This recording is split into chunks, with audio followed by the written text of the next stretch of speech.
All right. Well, good morning. Well, this is the shadow box that I'm going to be creating today. And I'm going to kind of hold this at an angle. I want you to see, first off, it is a really nice, sturdy 8x8 wood, kind of a chunky wood shadow box. It's really, really nice. It stands on its own really well, but it also looks really super cute if you want to put it on like a riser or something. These are some risers that we sell. We actually, you may even have something at home that you want to put a riser on it, but it'll actually just stand on its own as well.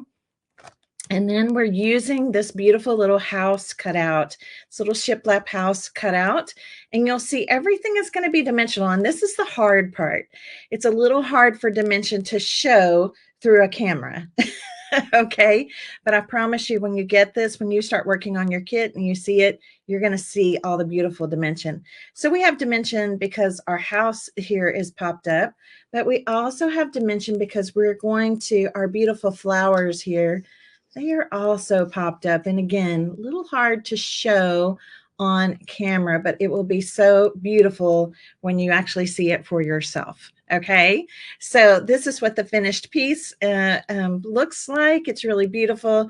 We're going to be doing some fun painting techniques, some napkin art techniques. We're just going to have a really great time today. So I'm going to slide this over here so I don't, so we can break into the kit. This is what the kit will look like. Summer Shadow Box DIY Decor Kit. It's one of my favorite napkins.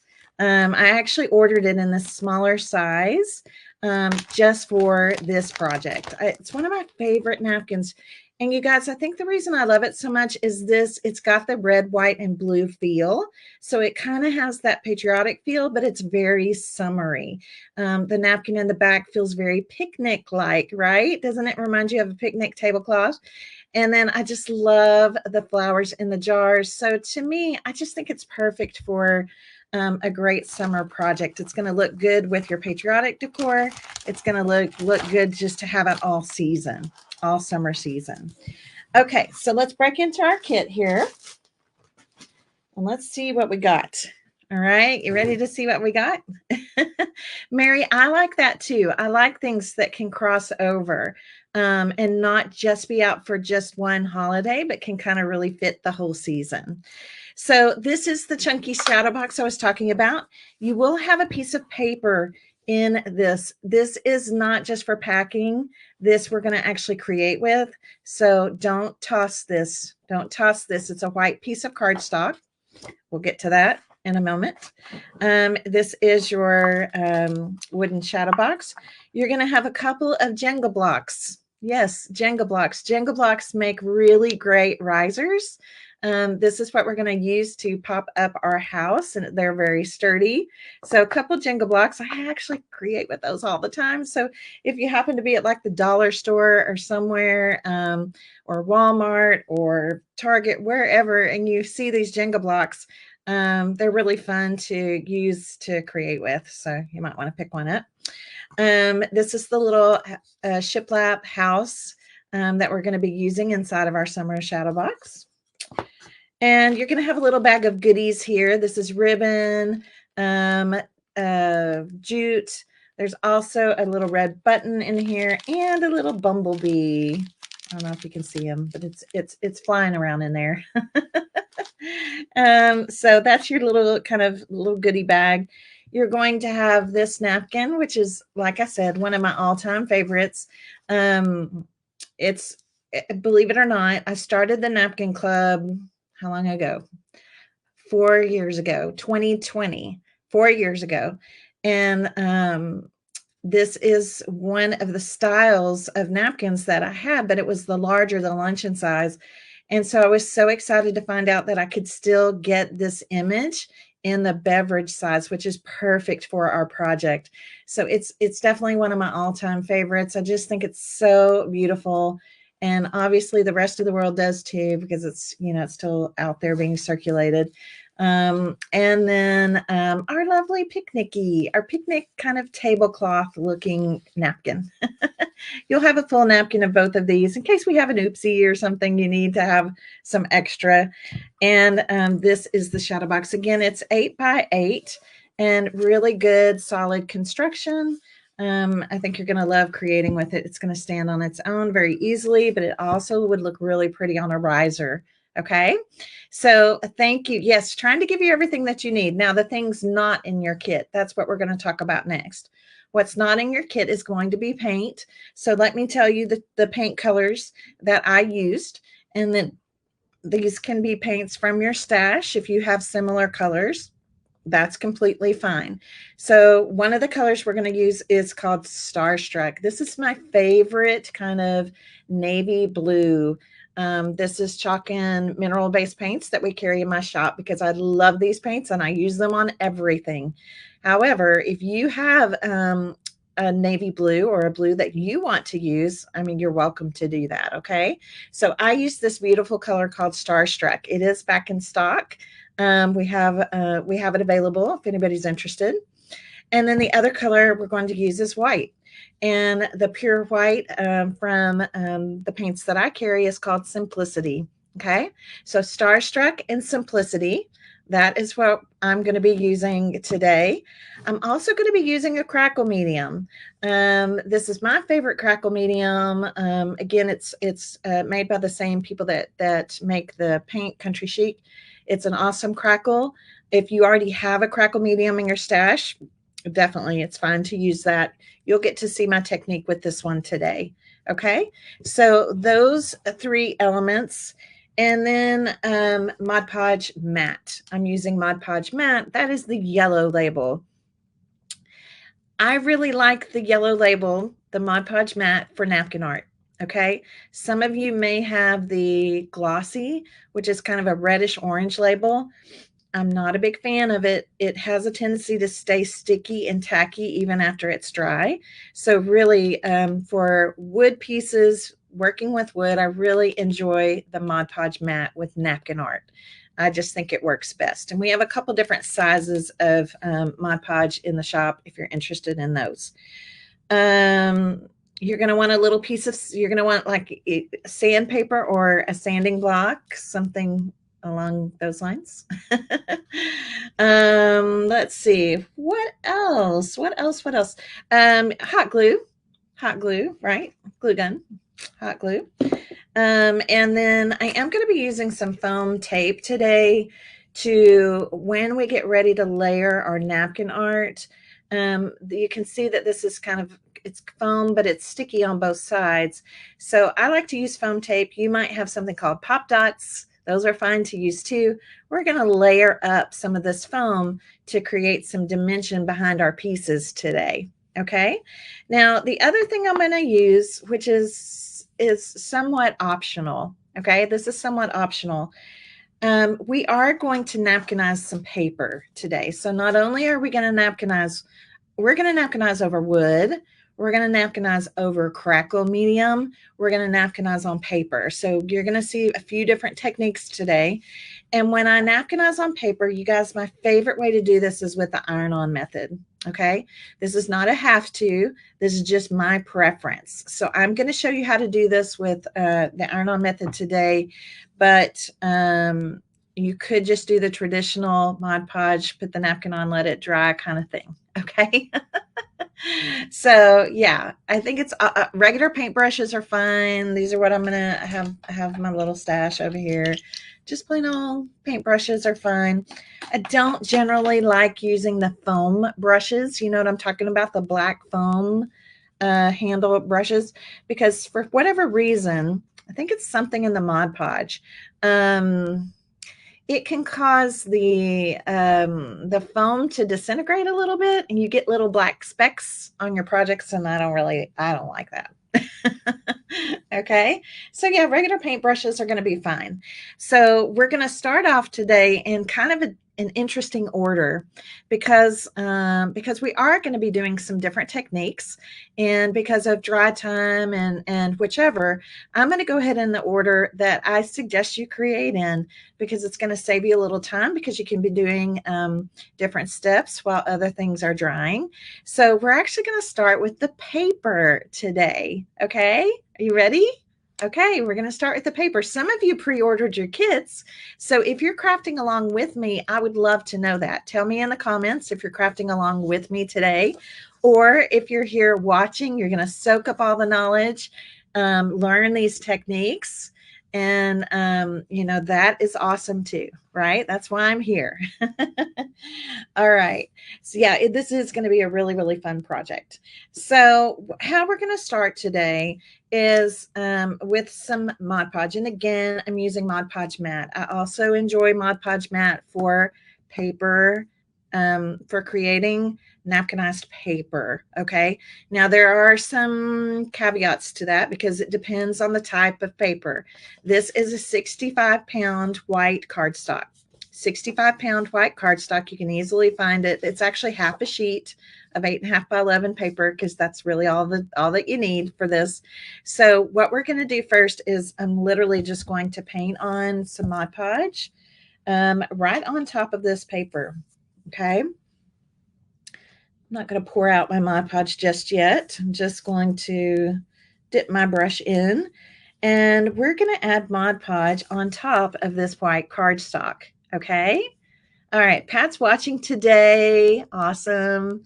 Belinda says she needs a vat of Mod Podge. Yeah, me too. We need like gallons of it, don't we?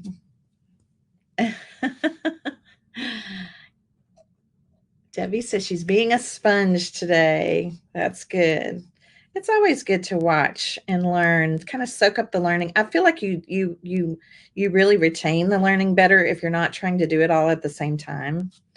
But some of you are in my napkin club. Some of you are very familiar with some of the techniques. And so you may actually be crafting along with me today. All right. So I'm just an even coat over the top.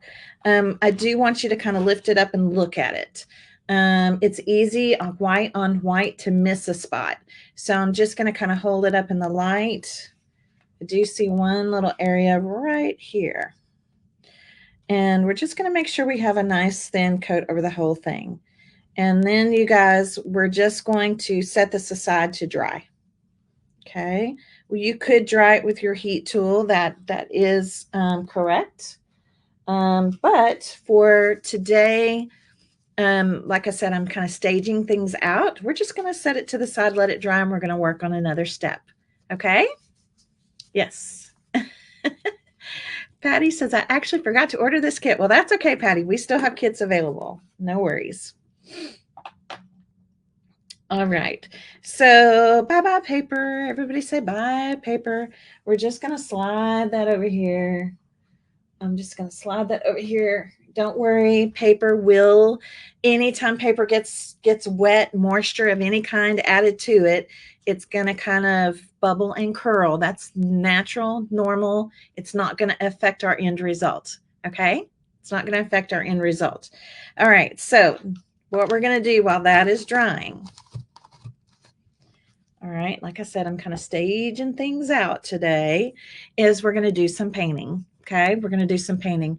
And the first thing we're going to paint is going to be the inside part of our shadow box. And this is going to be white. Now, the reason we're doing this, I like to explain all the steps. I hope y'all are okay with that. Is because this is the napkin that's going to go in the background, right? This is what's going to go in the background of our shadow box. But if I take off my plies and I put the tissue down and I decoupage this in, what's going to happen is everywhere you see white is going to become transparent. And this kind of particle board would show through. Now, sometimes that's a cool thing. Sometimes we want that. But for today, I really want these to stay white. Okay. I want it to look like a picnicky tablecloth. So I'm going to dip into my white Simplicity is the color I'm using, my Simplicity paint. And I'm just going to paint this part. Now, don't worry if you accidentally hit the sides. Don't worry about that. That's okay. It's okay. If you have, we'll probably wind up kind of taping off this part to make it easier for you. And that could be done with painter's tape or washi tape or whatever. So I'm not really worried about the sides at this point. I just want to get the white in the background. Okay. All right. So let's do that. And yes, everybody that's commenting today, we're putting you into a drawing. StreamYard is who I'm coming live through. It's a third party, kind of like a third party app, so that I can show multiple camera views. And they have this awesome giveaway tool. And that's what I'm using. So it's collecting your comments. And then at the end, we're going to draw a winner. It's going to spin your names around and we're going to draw a winner. So I just want you to see, again, it's okay to be messy. Look, see how I've got some white in places. This part we can be messy with. Make sure you get kind of deep down into those corners. You guys are going to love this project. I do a shadow box for every season. We did one in the spring that was so cute. We did one at winter that was Christmas themed. It was beautiful. We'll have another one coming for fall. Okay, this is the summer one.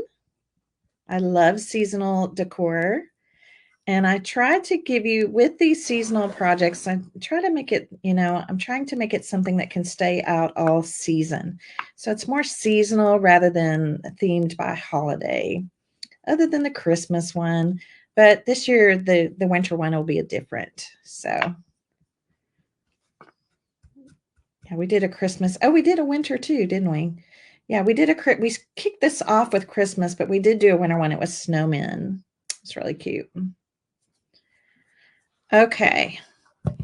That is probably good enough. It really doesn't have to be perfect. This part doesn't have to be perfect. We just want white behind our napkin. Okay. So now I'm going to go ahead and take my heat tool here. This is just to speed the drying process. If you don't have a heat tool, it's fine. You could use a blow dryer, or you just be patient.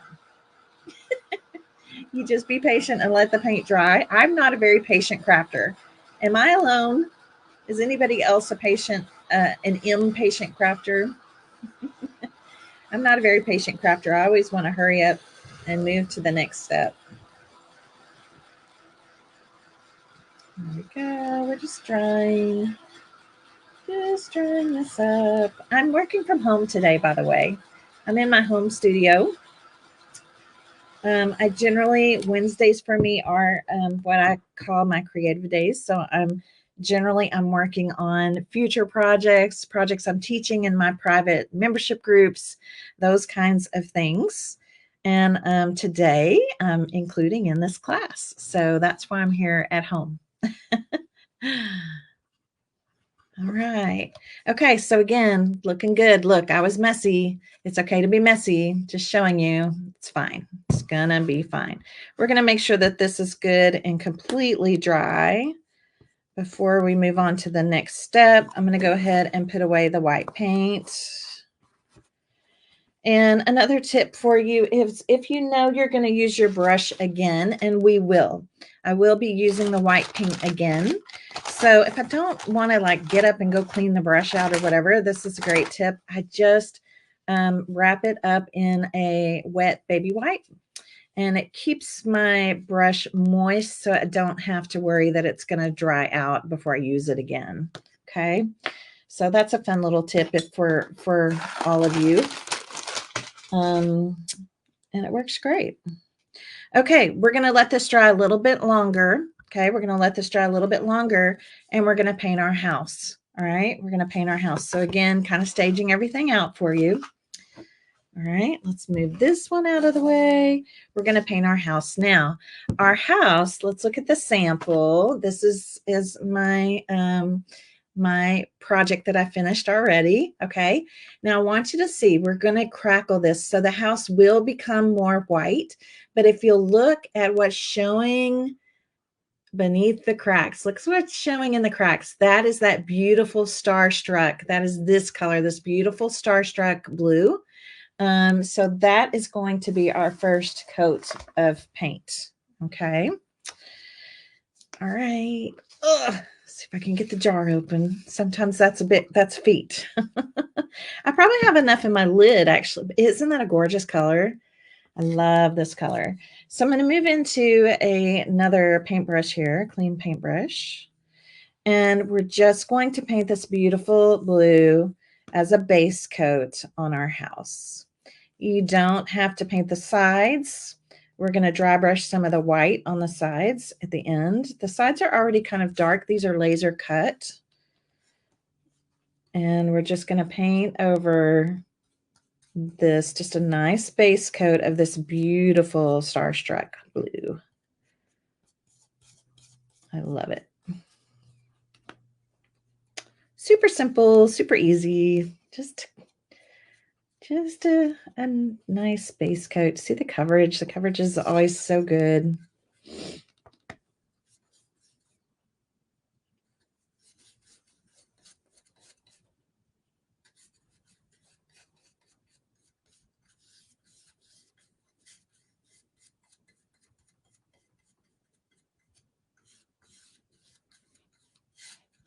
All right, I'll lay this down to do this last portion.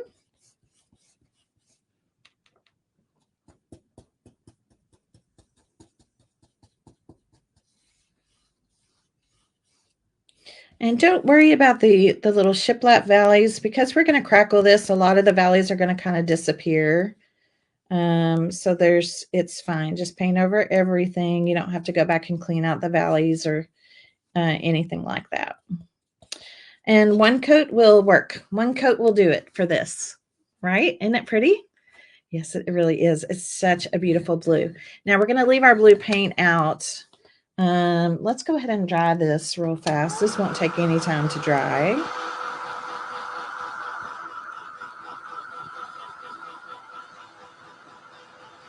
And I'll be dipping right back into that beautiful Starstruck blue here in just a second. But again, we're staging everything out today. We're going to do something else on top of this house before we paint our shadow box. Okay?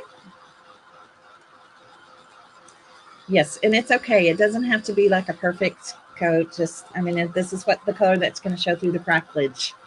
Okay?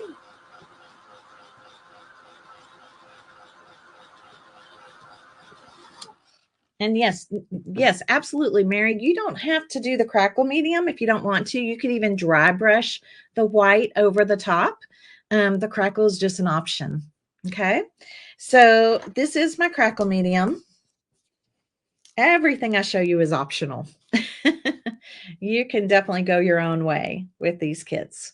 So this is the crackle medium. I just want to show this to you. It is important with your crackle medium to not shake it, but to stir it. And so I'm hoping, I don't know if you'll be able to tell. Let's see if I can get it up here close enough. Once you start stirring it, you're going to see this kind of white. I don't know if the camera's going to pick it up. There, you can kind of see it there. I don't know. Okay. But you're going to stir this up. There is some of the good stuff will settle, and that's just normal. Things will settle sometimes in a jar. So we're going to stir this up really well. You'll be able to see this kind of white, kind of floaty stuff kind of spiraling around. We want to make sure that this gets really good and mixed up. The reason I don't like to shake it is because sometimes when you shake it, you get those little micro bubbles, and those are hard to get rid of.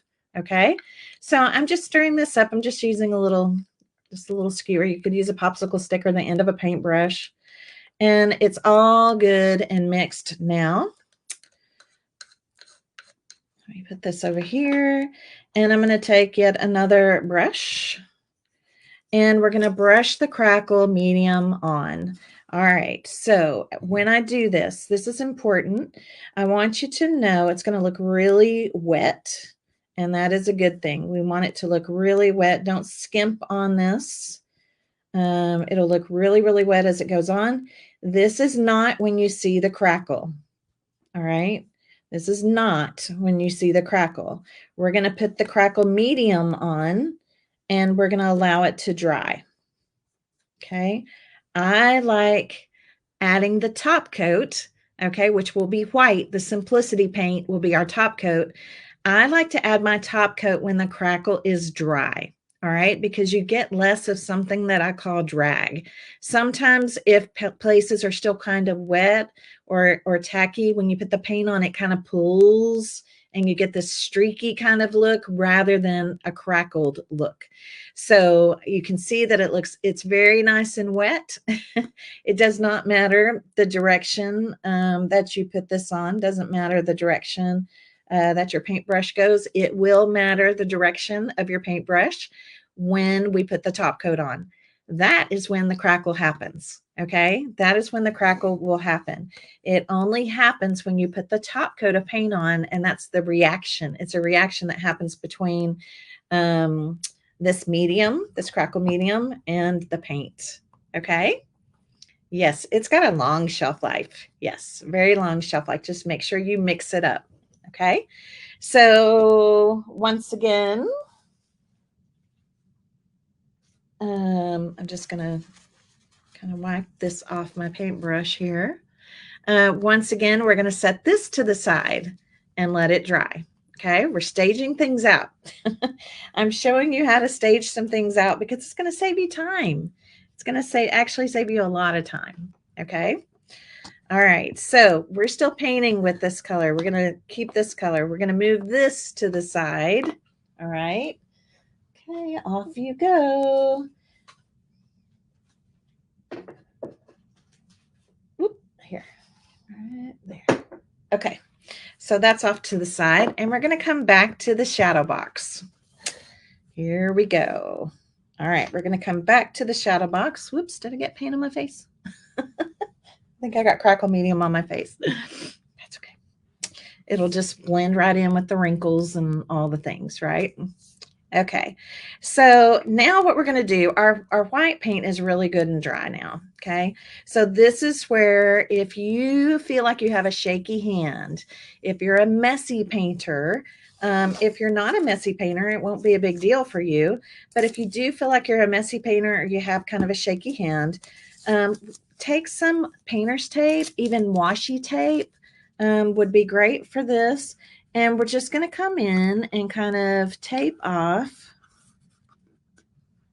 this part. And I generally tape off just kind of the middle section first, and then I come back and do the corners. So I'm just going to put this down. And again, do I always tape off? No. I don't always tape off. It just depends on the project, and it depends on how I'm feeling that day, right? Some days our hands are shakier than others. I think we can all attest to that. So we're just going to tape this off.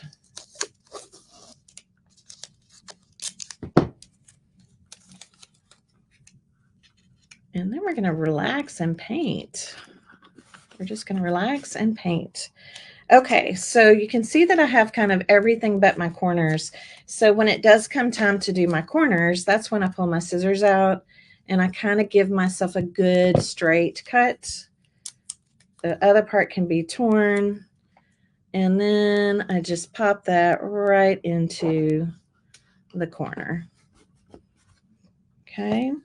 This does not have to be perfect by any means because let me show you why.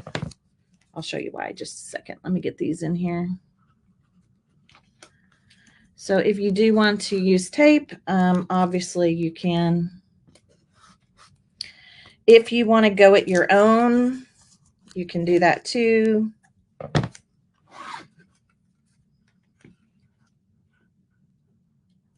And not worry about it. If you go at your own, I'm going to show you what I did. On my first project, I did not tape. I'm admitting it. On my first project, I did not tape. And I just went it on my own. And because I didn't get it exactly perfect, let me just show you. You're going to have extra jute in your kit. So if you want to, you're going to be able to come in here and glue this jute around this inside edge. And that can take the pressure off of your paint job, okay? Because then that just kind of covers up if a little bit, you know, kind of, you know, if it's not super straight or whatever, right? I don't like the stress of everything having to be perfect. I like to come up with creative solutions to just kind of to fix things if I need to. All right, so all I'm doing now is going back into my shadow box here, and I'm going to go ahead and start painting. We'll do the inside here first. And this is where, as you're painting, you guys, this is where you're going to have to decide, like, I like kind of a distressed look. Some of you may want a look that's more just really opaque paint. So depending on, you know, the paint you're using and all the things, you might want to do 2 coats. I'm going to do 1 coat and then just kind of see how it's looking.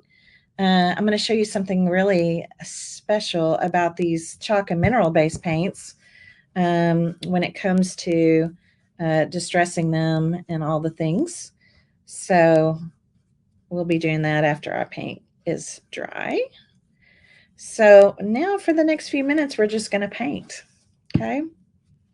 I'll try to do this quickly. You can definitely go faster when you've used the painter's tape or washi tape. Because then you don't have to worry, right? It's okay if the paint gets up on the tape.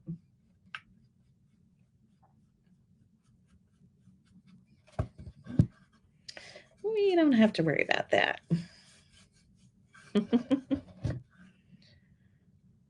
All right. So while I'm painting, I'm going to tell y'all a couple things. Like I said, you're going to learn, those of you that aren't in the napkin club right now or haven't really worked with napkins before, you're going to learn some great techniques today with napkin art. And we've been doing some amazing things in the napkin club. And we have a couple more some really great workshops coming up. And as of right now, it looks like we will have a few openings in the napkin club. We're not going to have, we're basically right now we're working off of a wait list. Okay. We're working off of a wait list. And that just means that you've got to get your name on this wait list because those are the first people we contact when we have openings. And I'm going to be doing the live reveal for the napkin club this Friday night. So if you want to come back and join me on my page right here, you can click follow or just make sure you come back on Friday night at 7 p.m. Central. I'm going to show you all the napkins that are in the bundle that's going to be mailed out in July. They're super cute. They're going to be super fun to work with. And if you're in the napkin club, I think you're really going to like the way that they coordinate really well with June's bundle. There's a lot that you can kind of use together. So I think it's going to be really, really, really, really cool for us to work with these. So I've finished my inside painting. Okay, I finished my inside painting. So now I'm going to go ahead and come up here to this part.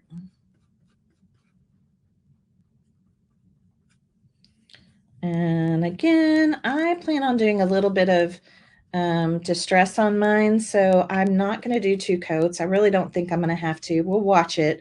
Anytime you paint wood, y'all, you have to just watch it. As the paint dries, you're going to be able to tell how much the wood soaks up in places. And so it's really hard to say you're going to not need a second coat or not need a second coat until really the first coat has dried and you can really go back and look at it. I have a feeling with mine, just because I know the technique I'm going to be doing on it, that 1 coat is going to be perfectly fine. But again, this is your project. So I want you to do and create the look that you like the best. Sometimes even, you know, it might even just be in like a spot or 2 that you realize, oh, I just need a little touch up. right? The wood kind of soaks it up here and there. You just need a little touch up. Okay, so now this part is done. I'm going to go ahead and just kind of stand it up right here. I'm going to change my screen in a minute when we actually start working on all the other things. So everything else is getting this beautiful blue starstruck, so pretty. If I'm going to encourage you to paint the back, I don't think I'm going to paint the back right now, but I'll show you what it looks like painted on the back. My first sample is painted on the back, but I think just for now, I'll wait on that just so you don't have to watch me paint the back. Okay, and now I'm going to turn to this side. We'll only be able to paint 3 sides until we dry one side. Just painting. Yes, the country chic paints do cover so well, and that's why I use them for so many things, Belinda, because you can paint anything with them. Because they are chalk and mineral based, they have a really superior adhesion, and you can paint anything: glass, metal, plastic, wood, fabric, anything. You can paint anything with them. So I love that about them. And then these particular paints also have a sealer built in, so you don't have to seal them. After they're dry, it takes about 48 hours for the paint to cure. And if you don't know what curing means, it's just the hardening process of the paint. The paint is hardening, okay? It's just hardening up. I'm going to go ahead and paint this side right here.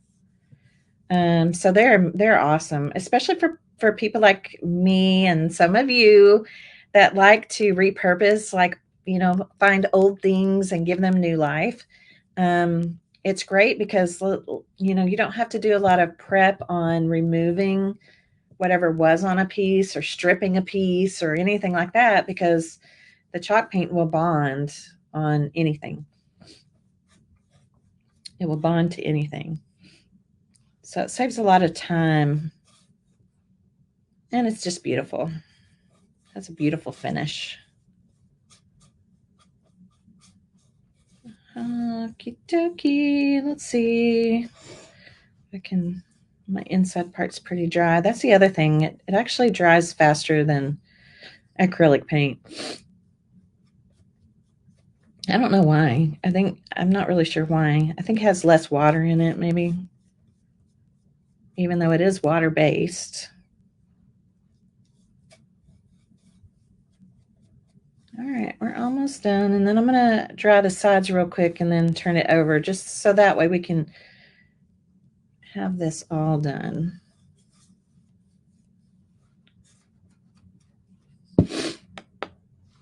Okay, so I'm basically just going to dry this part at the top. And that way I can turn it over and paint the other side that it's sitting on right now. Okay, isn't it a pretty blue? Diane, you used it on 2 brass vintage pieces and it adhered so well. Yes, it's beautiful. And when you paint metal like that, Diane, did you go in and kind of like distress? Did you kind of distress on like the details and the edges? I love to do that when I paint metal. It's so pretty. All right, you can see it dries really, really fast. Everything's drying nicely. Actually, I'm going to go ahead and plug in my iron real quick for this other step. I'll lean back here. Go ahead and turn my iron on so it can be getting hot. This blue we carry, Marlene, it's called Starstruck is the color. Okay, so this part is dry, so I'm just going to flip it over to paint this part. I find painting very relaxing. Do you guys? I think it's really relaxing to me.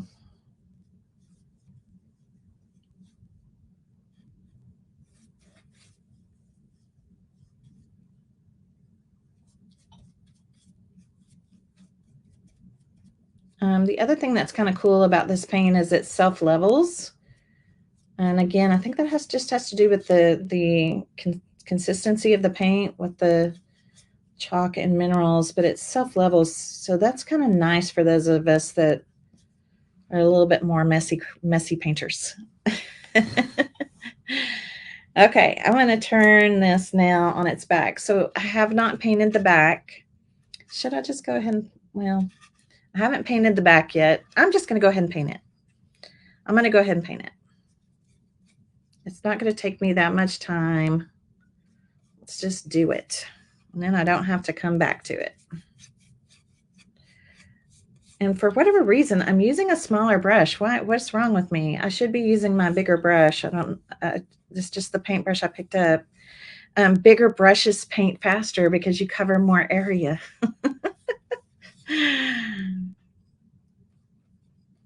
I don't know why I picked up this one. I think I picked up this one because of the house. I just thought, oh, it's a little house. I'll just use this. That must be why I picked it up. Always good to do something to the back of your projects, whether it's painting or putting on a pretty, gosh, you could put, maybe a pretty paper on the back. You could napkinize the back. But it is nice for projects to really look finished, especially if you're gifting them. And with a shadow box like this, it's going to be important to look finished because this can be a great shelf sitter. It could be on a tiered tray, or if you do any kind of container decorating where you're creating levels maybe within a tray or something. It's a good idea to have it look finished. All right. And again, I'm not too worried about my paint job here because of a technique that we're going to do that's super simple. And I think you're really going to like it. So this doesn't have to be super perfect. All right. Okay. You can see that's all done. I'm going to, let's see, which side was dry? This side. It looks like all the sides are pretty much dry. Okay, so we've painted. We've done that.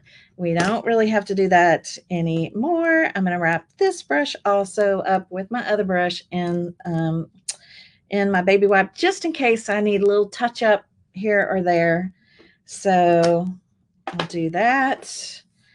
Let's go ahead and cover this up. And for what we're going to do next, it's going to be a good idea to clean your hands. Let's clean our hands, make sure everything's looking good.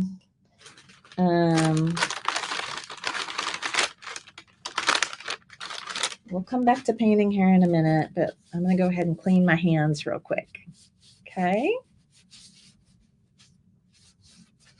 It's relaxing to watch me paint, Helen. That's good. Actually, I agree with that. Sometimes at night, like if I can't sleep and I'm just kind of scrolling through YouTube or Pinterest or something, it is relaxing to watch someone paint. I would agree with that. Okay, just making sure if there's anything wet on my table and get rid of that. Okay, let's check on our progress here. All right, I just want you to, we're looking at our crackle medium. Do you see how it's drying? You can kind of see it's drying in the places that look a little bit more matte, less wet. Now, honestly, this can be sped along, all right? And I think that's what we should do right now. That way we can get all the painting done and out of the way. And so you can see that this is drying pretty well. It is okay to dry it with your heat tool, all right? So that's what I'm going to do. I'm going to go in and go ahead and kind of speed along the rest of this drying.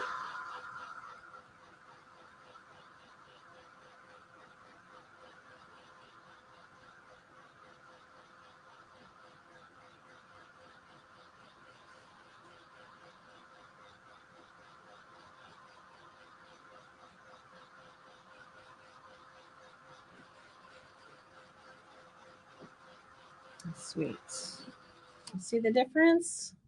There's a little bit of wet, kind of right over here. That's it. No crackle yet. It's not supposed to be crackling yet. Okay. I need to make sure I brought some parchment paper in here. Can't remember if I did or not. Okay, so what we're going to do next is we're going to do the top coat. So this is the part where you're going to see the crackle. And let me check something here right quick.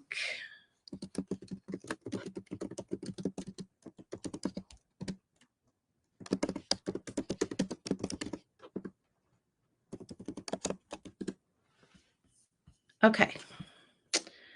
All right, it looks like we're coming through good. Yeah, heat tools are great. They save you a lot of time. If you're an impatient crafter, you need a heat tool. It's going to save you so much time, okay? So much time. All right, let me kind of slide this over here. So what we're going to do next is we're going to apply the top coat of paint, okay? We're going to apply the top coat of paint. That means we're going to be using the white, okay? I'm using Simplicity as the actual color name of this. And when we use this, it's going to be important. I'm going to kind of just demonstrate for you. When we use this, just pretend like my hand is the house. We cannot go like this. We cannot do our normal painting. We can't go back and forth, back and forth, back and forth. And the reason we can't is because the reaction between the paint and the crackle medium starts immediately. And if you do this, you're going to cover up that reaction. Okay, so it is important to go in one direction. Okay, we're going to pick a direction. We're going to go with it. We're going to dip into the paint. We're going to go with it this way. The second your hand will just naturally lift up. When your hand lifts up, I turn my brush over and I keep going. Okay, now this is a smaller project, so we may be able to do this with one stroke. I don't know. We're just going to see. Okay, so this is what's going to happen here. All right, I'm dipping into some paint, right? I got to get a little healthy amount of paint on my brush. Let me bring the camera down a little bit for this. All right, and let's go this way. We'll start here at the bottom, okay? So I'm going to start right here at the bottom and just kind of spread my brush, push my brush down. Now, do you see how my hand just naturally lifted up? I'm going to turn over my brush, and I'm going to keep the stroke going, okay? I'm going to keep the stroke going. All right, I'm going to continue to do this. So next one, I'm just going to get as close as I can. Turn my brush. Look, it's already happening. See the crackle? Oh, there. It's already starting to happen.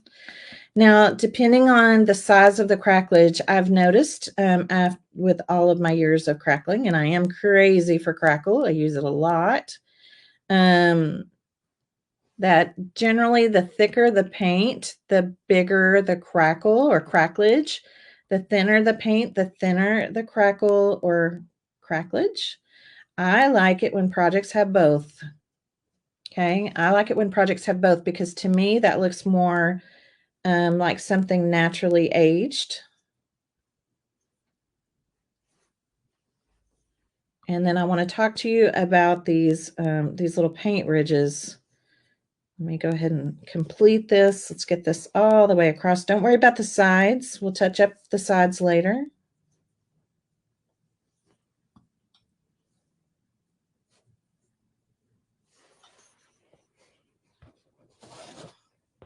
Okay, remember how I told you how the paint will level?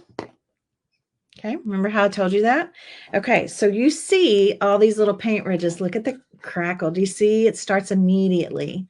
So as these little paint ridges or whatever you want to call them, it's hard to not get them because you're running your brush strokes so close, together. But if you're patient, this is another one of those things, right? If you're a patient crafter, if you'll be patient, don't put heat on it right away. You can. If I start, like once the crackle starts, I can actually use my heat tool and help to activate it even more. However, if I do that now, these paint ridges are going to dry in place. Okay, does that make sense? The paint ridges are going to dry in place. So what I'm going to do is I'm going to be patient. I know it's hard. I'm going to be patient. I'm going to just kind of lay this down. I'm going to let it just do its thing. If I'm patient, that paint will start to level. Okay, that paint will start to level. The problem with the roller holly that I've noticed is it's hard to get the amount of paint that you really need, like you would really want on your paintbrush. And if you use a roller, the crackle comes out really thin. I like places to be bigger, smaller, bigger, smaller, and you really get more of that effect with a paintbrush. Okay. Yeah. Patience is a virtue. All right. So we're going to set this down. We're just going to set this down. A watched pot never boils. So we're just going to move it up there off camera a little bit. We're going to get rid of this. And we're going to go to our shadow box. Okay. All right. Here we go. Wrapping up all my paintbrushes here.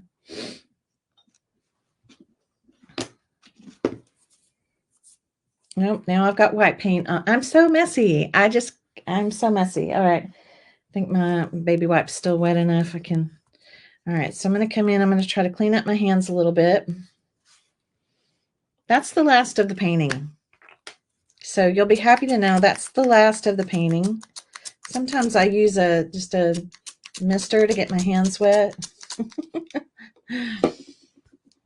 Helps get the paint off. No more painting. We're done with the painting portion.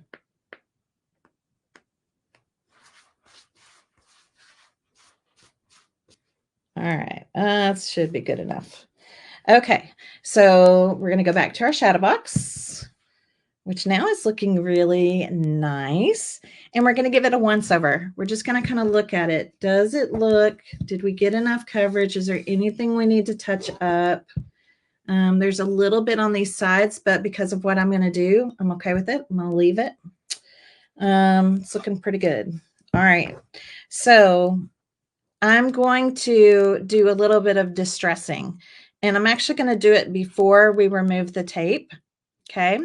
And how I'm going to do this is going to be with I like doing this with a sanding. This is foam, by the way. This is like a foam sanding block. It just covers a lot of area and it works great. This particular foam sanding block is very well used. It's very well loved. As you can see. So I like a foam block for this technique. So I'm going to do this on the top here first, just so that you can see what this is going to look like. And I probably need to move my house. I'm going to move my house because this is going to be dusty. And I don't want any dust to form, to get on that fresh paint. Okay, so anything that's freshly painted, let's move it out of the way.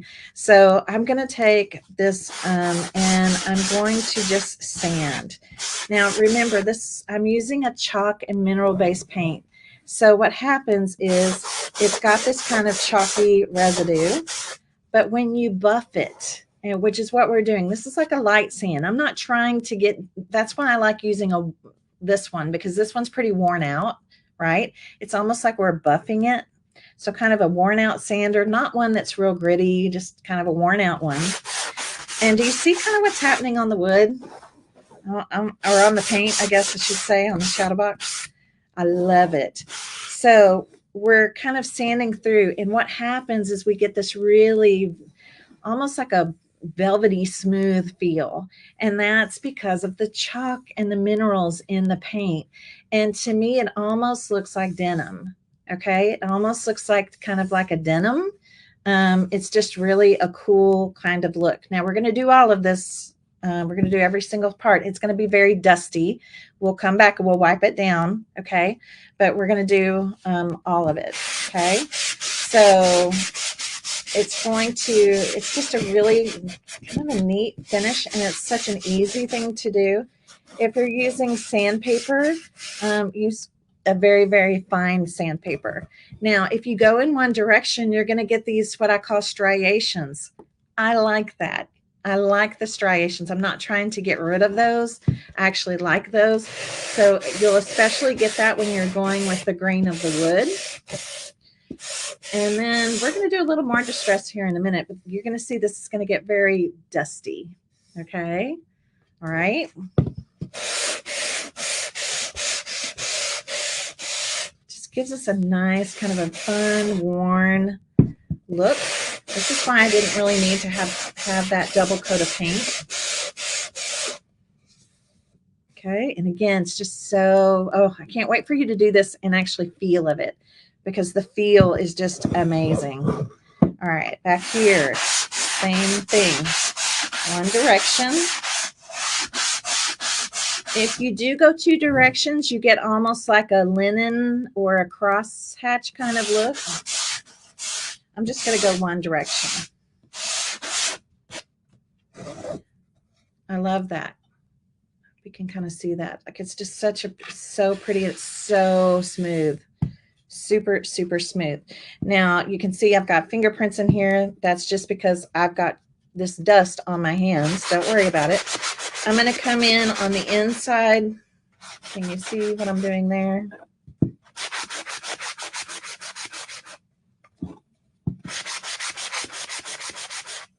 There, can you kind of see? I don't care. It's okay if it doesn't get all the way. This is why I left the tape.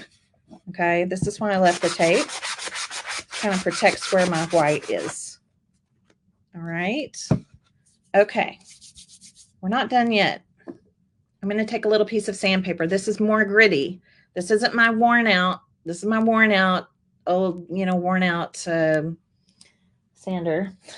foam sander. Not much pressure at all, Sherry. It's not going to take much at all. That's why I just love these paints, because it's just such a cool, there's so many distressing kinds of things you can do with them. So I'm going to take the sandpaper here, and I want the wood to show on the edges.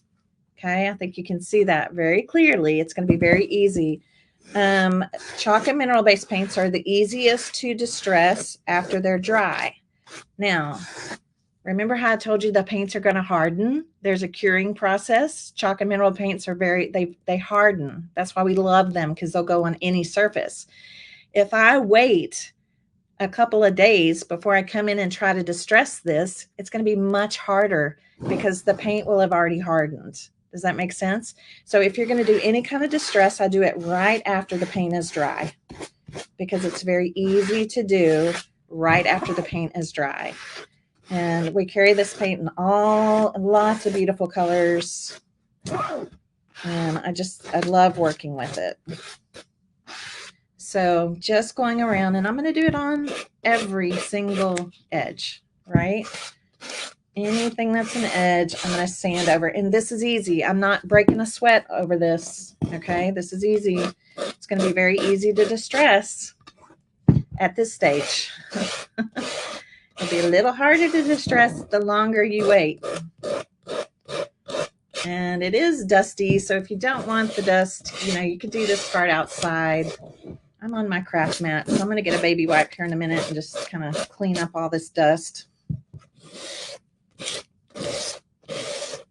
But it distresses beautifully. All right, I think we got all this. Did I get all the sides? I think I did. You can give it a kind of blow on it a little bit. Let me grab you can either brush this off, but I'm in my studio at home. I think you can see all the dust. Let me raise this up. You can see it makes a lot of dust.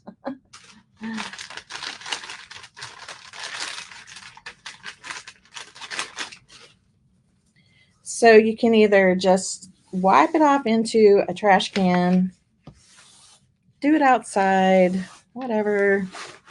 I'm just going to kind of wipe down my space, my craft mat. See, very dusty. It's paint dust. I've got a trash can right here. So just clean that up and kind of let that all go down here. And then clean my hands again. Are all chalk paints equal? I don't think so. Because like I know the ones that we carry, Sherry, are they have a sealer built in them. I know not all chalk paints have a sealer built in them.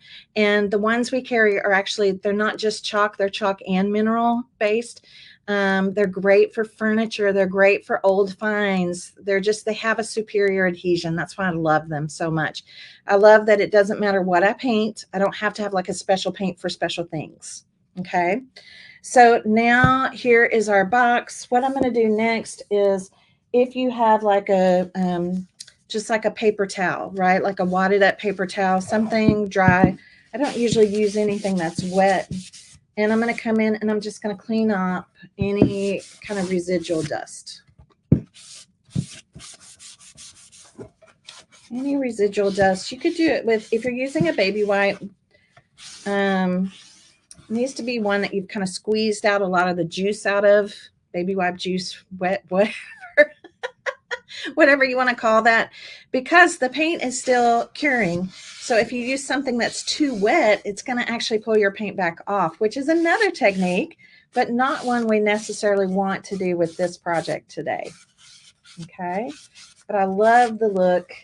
And like I said, it gives us almost to me like a denim feel with this starstruck color. I love it.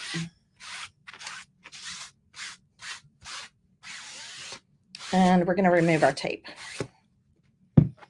All right. Guys ready? Yes, you could use an old dryer sheet. I use those a lot. They kind of add a nice little buff. I'm trying to see if I have one right here handy. But yeah, used dryer sheet would be great too. Yes. Okay, so let's peel up. And don't be surprised if there's some dust in those corners. We're just going to blow that out with our heat tool here in just a minute. So I'm just going to remove my tape at this point. And sometimes this is easy to do and not, if you have nails. I'll use a little pin to help me pull up the tape. So you're going to see some dust in the corners. That's always the hardest part, to get the dust out, but I usually just blow it out, and then sometimes I'll get like just a dry paintbrush to swipe it out. Oh, there we go. All right, nice.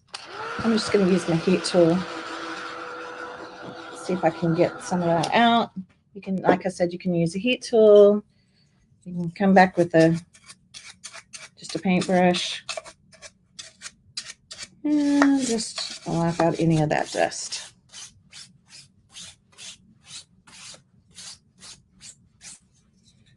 Okay, there we go.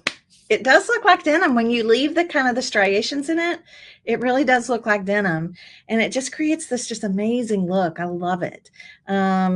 So that's exactly what I did. And here you can see it here on the sample as well, right? It just gives you this really cool, and you guys, this is hardened now, like it's completely hardened, and it's just got such a velvety, almost just a really nice smooth finish.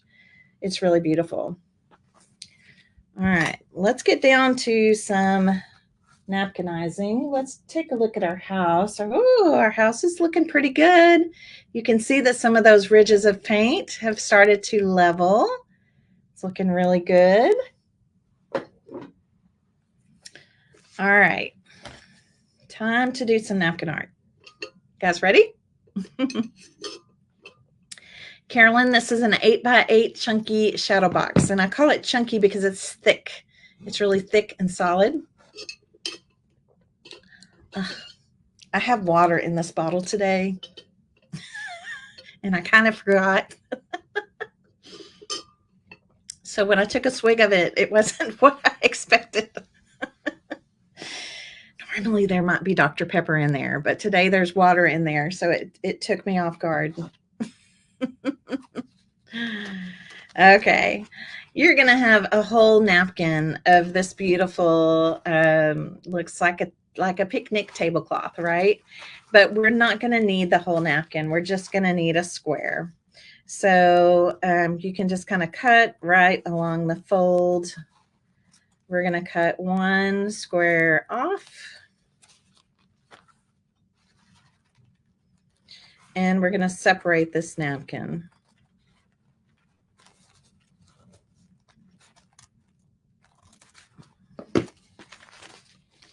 So you'll have some extra. And actually, this would be really cute on the back. Remember when I said if you didn't want to paint the back, I mean, this could be cute on the back. You could paint it white, put it on the back, or even just leave it natural, put it on the back. So you're going to see how this is going to fit in here. Let me kind of move it a little bit. There's going to be a little bit of white around all the sides. Okay, there's going to be just a little bit of white around the sides. And remember that jute? Remember that trick with the jute? That's why that jute is in here, because it just kind of helps bridge the gap. See the jute in here? Okay. All right, so we're going to take off the plies of this napkin. How's everybody doing out there? This is a full-on workshop. You're getting a full workshop today. This is not like just a little a craft or a demo. You're getting a full workshop today on this project. And so, yeah, it's going to be more lengthy. You can, if you do have to pop off, it's fine, because you can always come back and watch the replay. And if you purchase a kit, we're going to send you a link to this workshop. Okay. All right. I'm taking off the ply. I think you saw I do a kind of a lick and stick method with my fingers. If that doesn't work for you, you can always put just a tiny little drop of Mod Podge on your finger and tap it till it feels sticky, not gluey, but kind of sticky. And that will help. Sometimes even tape helps. This one was pretty easy to separate. Okay. All right. We're going to grab our Mod Podge. We're going to grab our Mod Podge. Sorry. Let me go back. I'm going to switch screens here. Okay. I'm going to switch screens real quick, or just expand this one screen. Okay. That's what I wanted to do. Everything's been changing with all the changes Facebook has made. So I have to like rethink everything. Like I do this to do this. I do that to do that. All right. This is Mod Podge matte. Again, yellow label. It's going to be great for this particular project.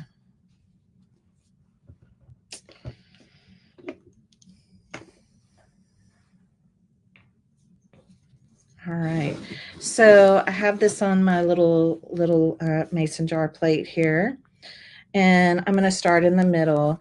And I am going to be careful. I don't really want to get too much, you know, it's okay. It is going to dry clear, but I want to try not to get much on the sides. So I'm going to try to be a little cautious, not be too splashy and messy with it. Just like right there. Let me wipe that off real quick.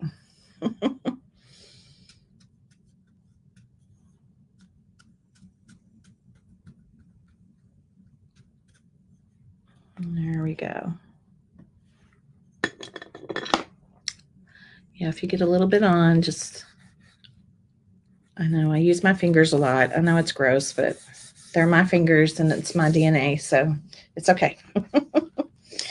Okay, so now we're going to place our napkin inside. Now, the best advice I can give you for this is we're going to kind of drag it in place. So do you see how I'm coming off this shadow box, and I'm going to kind of drag it down, and I'm going to let it just kind of naturally fall. Okay, I'm going to let it just naturally fall. Don't worry if it's not exact, because again, that is where that jute is going to help us. Okay, that jute, remember, that's around the edges. That's where that's going to help us. You can kind of tap this just a little bit with your finger if you choose to. And I'm going to use some plastic wrap here because my shadow box is smooth. I'm going to use some plastic wrap. I'm going to stick the plastic wrap right down inside. And what I like to use are bakery deli sheets. But you can use plastic wrap from your own kitchen. And we're going to start smoothing, and make sure you get kind of all the way to the corner. I like to start in the middle. And don't, especially those of you that are brand new, don't worry too much if you get like a little wrinkle here or there. This is a background, so it's going to be okay. If you're using the plastic wrap though, that is going to be just really the best way to get the smoothest finish. And I'm just going to kind of go all the way around. Now I am going to use my chip brush. This is just that little chip brush. If you have a stencil brush, you could use that too. With the plastic intact, I'm going to take this and I'm going to really push into those corners. It's really hard sometimes. Whoops, shaking the table. It's really hard sometimes to get down really deep into those corners with your fingers. So you may need to use a brush to do that. All right. Now, once that's done, I'm going to carefully lift this back up. And you're going to see that Mod Podge is going to seep up through the plastic. That's normal. That's to be expected. And we'll toss that one. And now I'm going to dry this. Yeah, isn't it cute? That looks so cute.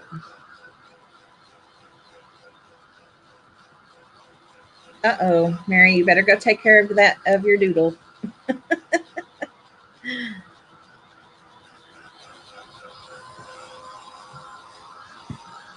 So I like to dry it before I put a top coat on. We are going to put just a really thin top coat of the Mod Podge on top. It's just to seal the napkin. And if you, just in case you're wondering, I don't think there's a top and bottom to this napkin. The flowers go every which way. So you really don't have to worry about that. I don't think there's a top or a bottom to this napkin. You can have it on anyway. Plus you can move your shadow box any way around that you choose to, right? So once this is dry, then I'm just going to put a really light, thin coat. Just over the napkin again, thin coat. We're going to kind of control our painting. Just want to be able to protect it, seal it. It's going to make it even more transparent. It is just a really delicate tissue, so it's important that we seal it.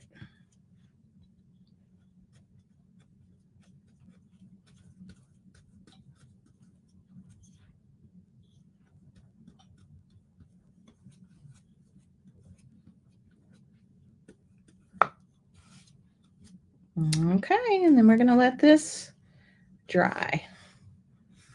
All right. Good job, good job. It's looking good.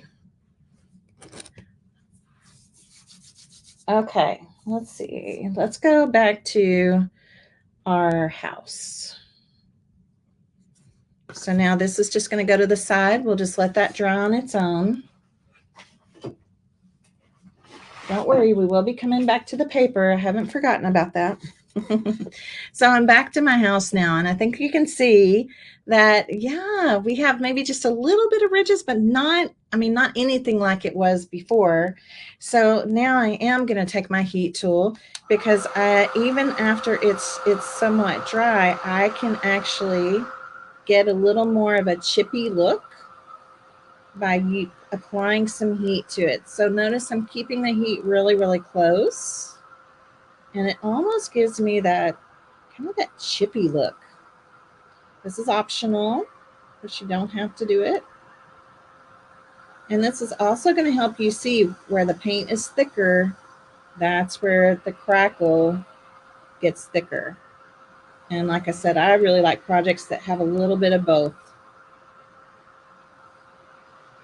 So I'm going to kind of hold this up. I'm going to kind of hold this up for you. You see, so this, obviously you can tell this was thicker. This was thinner. It looks amazing, doesn't it? It's so, so pretty. Okay. If you still have your white paintbrush wrapped up in the baby wipe, which you should, here's mine.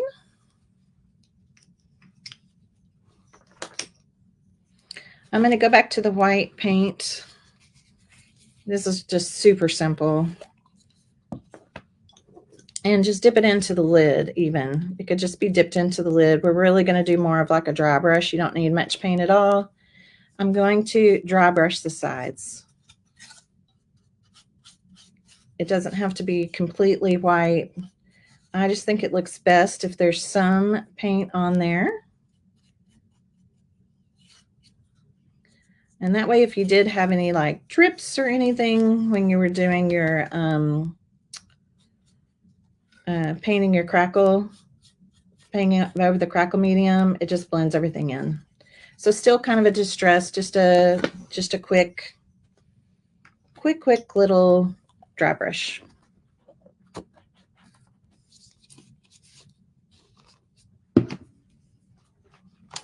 And dry those sides. It'll just take a second for that to dry.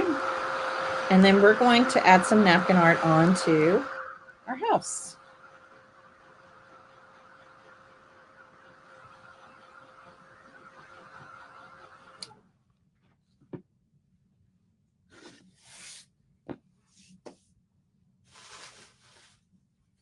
All right, let me find my napkin. Here it is.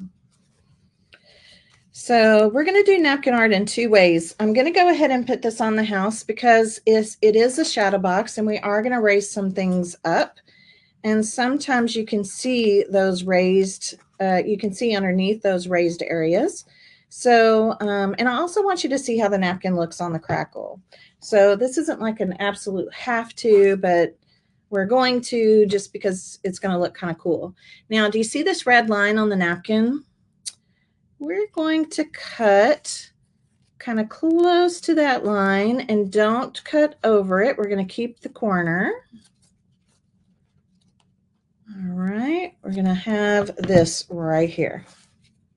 We're going to use this to kind of accentuate our rooftop. It's going to look so cute. Okay, we're going to use this piece to accentuate our rooftop.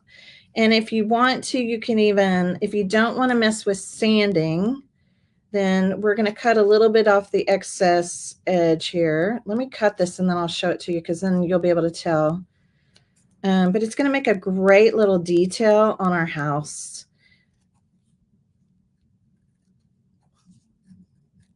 I like to use all the parts of the napkin. And I did this, I cut this before. Do you see? I cut this before, all right? I separated it. So let's go ahead and separate it now.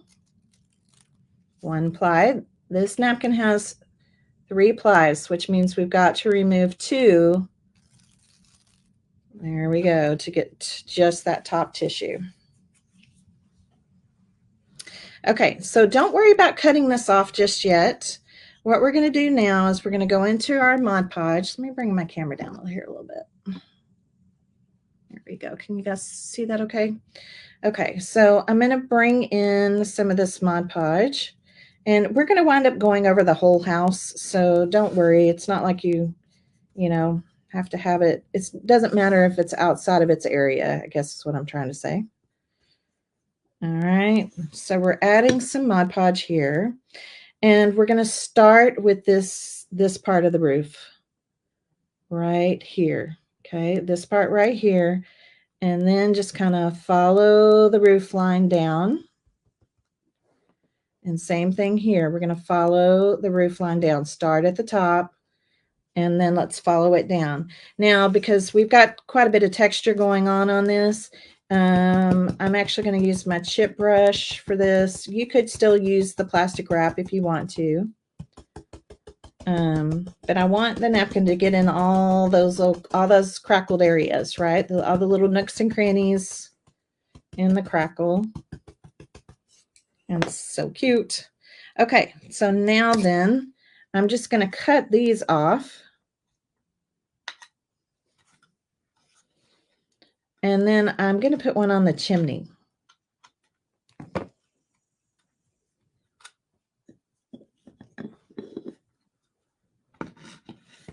Either one will fit.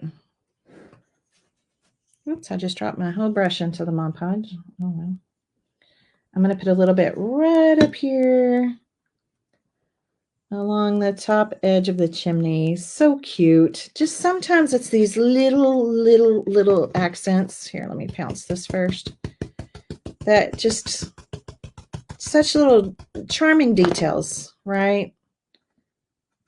Adorable little charming details. Okay, and don't worry, we don't have to do the top coat right this moment, but isn't that cute? Isn't that cute, right? So if you're using napkins and you've got those, you know, little details, things like that, they're great to use for little borders. In this case, it looks like a great little detail on our house. I love it. All right, so the next thing we're going to do is going to be the flowers. So I'm going to do what I call a loose fussy cut. I'm using just a little pair of detail cutting scissors here. A loose fussy cut, you guys, is where you're not cutting on the napkin itself, right? I'm sorry, you are cutting on the napkin. You're not cutting on the design itself. Caught myself there. Oh, goodness. Okay, so I'm bubble cutting. It's like I'm bubble cutting around. And this is great because this is why in the Napkin Club, we love white background napkins. We love napkins with a white background because the white is going to it's just going to disappear. It's just going to become transparent, and whatever's underneath it is what's going to show. Okay. So I'm going to, again, separate this with my lick and stick method. Can use a dot of Mod Podge on your finger if you need to. There we go. 3 plies, so you want to make sure 2 plies come off. We're going to go ahead and Mod Podge this directly on the house. Now, we are doing a shadow box, so it is going to look different. We're going to make some dimension here in a moment, but I want you to see what this looks like straight onto the crackle. It's beautiful. It's beautiful. And yes, we're going to put something on top of it, but it'll still be nice to have it down underneath here in case you can kind of see it. All right, so this is going to go kind of right in here. I'm just kind of eyeballing it.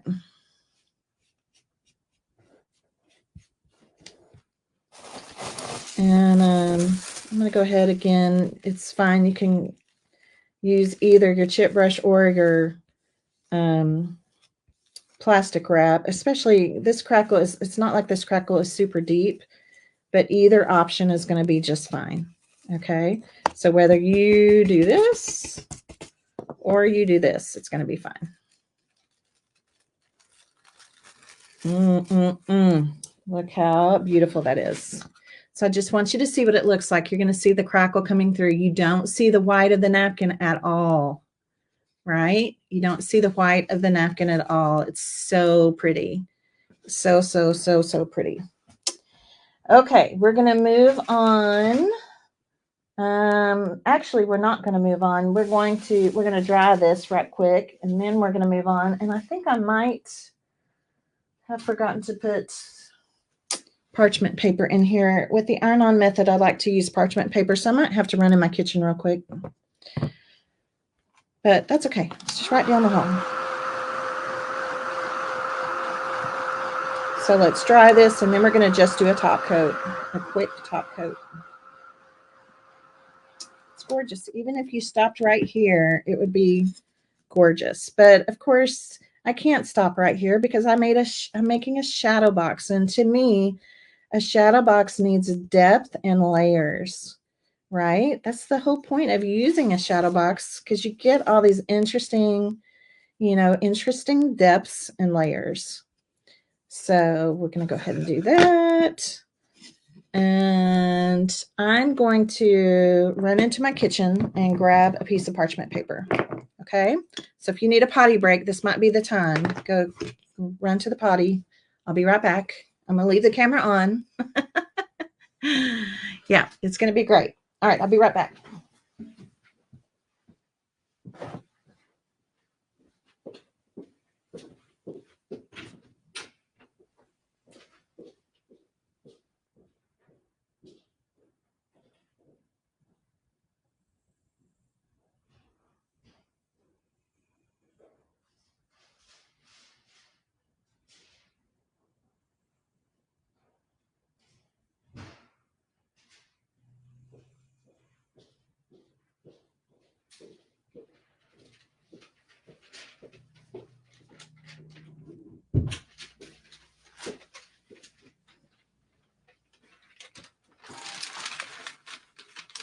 Okay, I'm back.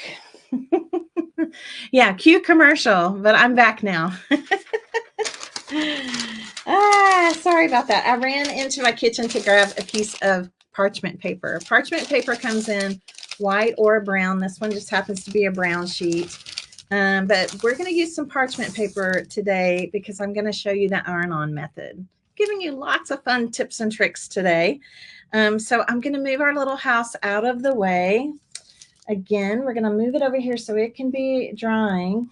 And we're going to bring the paper back. Okay, we're going to bring the paper back. All right. So this is the piece of cardstock in your kit that we put Mod Podge on at the very beginning. Remember, if you came on late, just letting you know, this piece of cardstock is in your kit and it is something we're going to use. I put a coat of Mod Podge on top of it, and you can kind of tell, you can kind of see the sheen on there. It is going to do like this. It's going to get all kind of warped and curly and all the things. That's just what paper does when it gets wet. Now the Mod Podge has dried. Okay, now the Mod Podge has dried. So we're going to do the iron-on method to create our paper pieces. We're napkinizing paper next. Okay, that's what's going to happen next. We're napkinizing paper. Yes, if you did come on late, you are entering into a full-on workshop. This is a complete workshop, not just a craft and chat. And so, yes, I'm doing a workshop for our new DIY decor kit, which is this beautiful, beautiful a summer shadow box. This beautiful summer shadow box. Okay.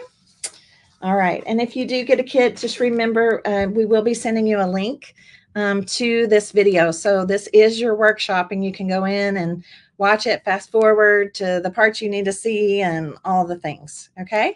So we're going to take another square of our beautiful, beautiful summer floral napkin. I love this napkin so much, you guys.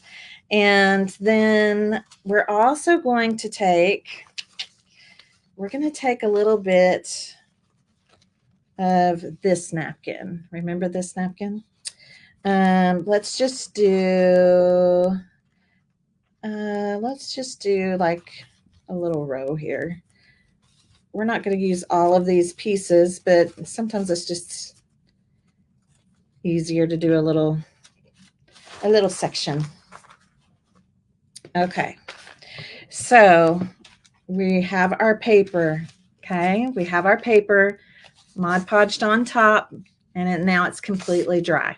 Okay, I have a piece of parchment paper here. I probably have to raise this up.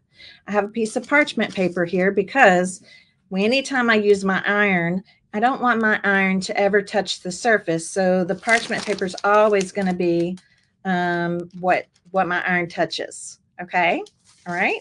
So I'm going to take this napkin right here, and you can just put the whole thing on. It's going to fit on this. It's a half a sheet of 65-pound white cardstock, white smooth cardstock. 65-pound is the weight. And we're going to make our napkin into paper. We're going to turn it into decorative paper. Okay. All right. You guys doing okay? All right.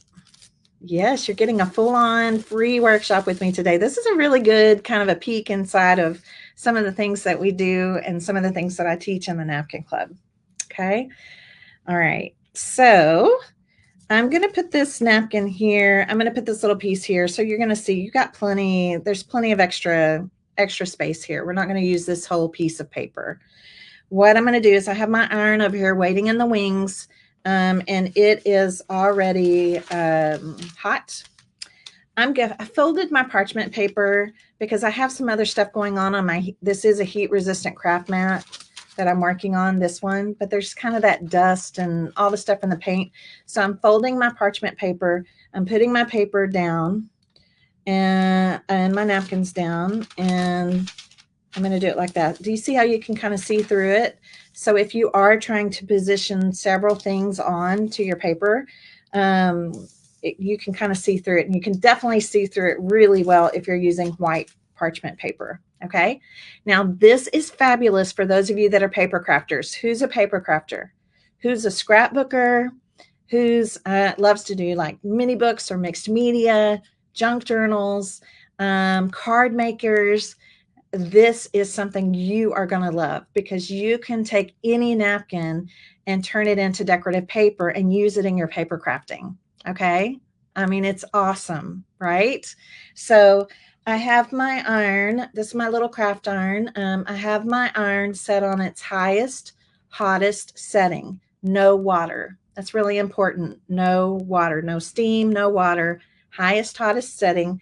I'm going to take it now and I'm going to put it right on top of the parchment paper. Okay. And yeah, I'm going to iron over the napkin tissue that's on top of the Mod Podge. So what's happening is the heat from the iron is activating the Mod Podge. Okay, it's reactivating the Mod Podge. It's melting it. And this is different than just normal decoupage. We are melding. It's like we're melding this napkin tissue into the paper. Okay, it's going to be great. And I'm sure that this is already well done. Doesn't take long at all, especially if your iron is already really hot. Let's lift this up. And you're going to see that now my paper, my napkin is a part of the paper. I mean, it's really a part of the paper. Okay.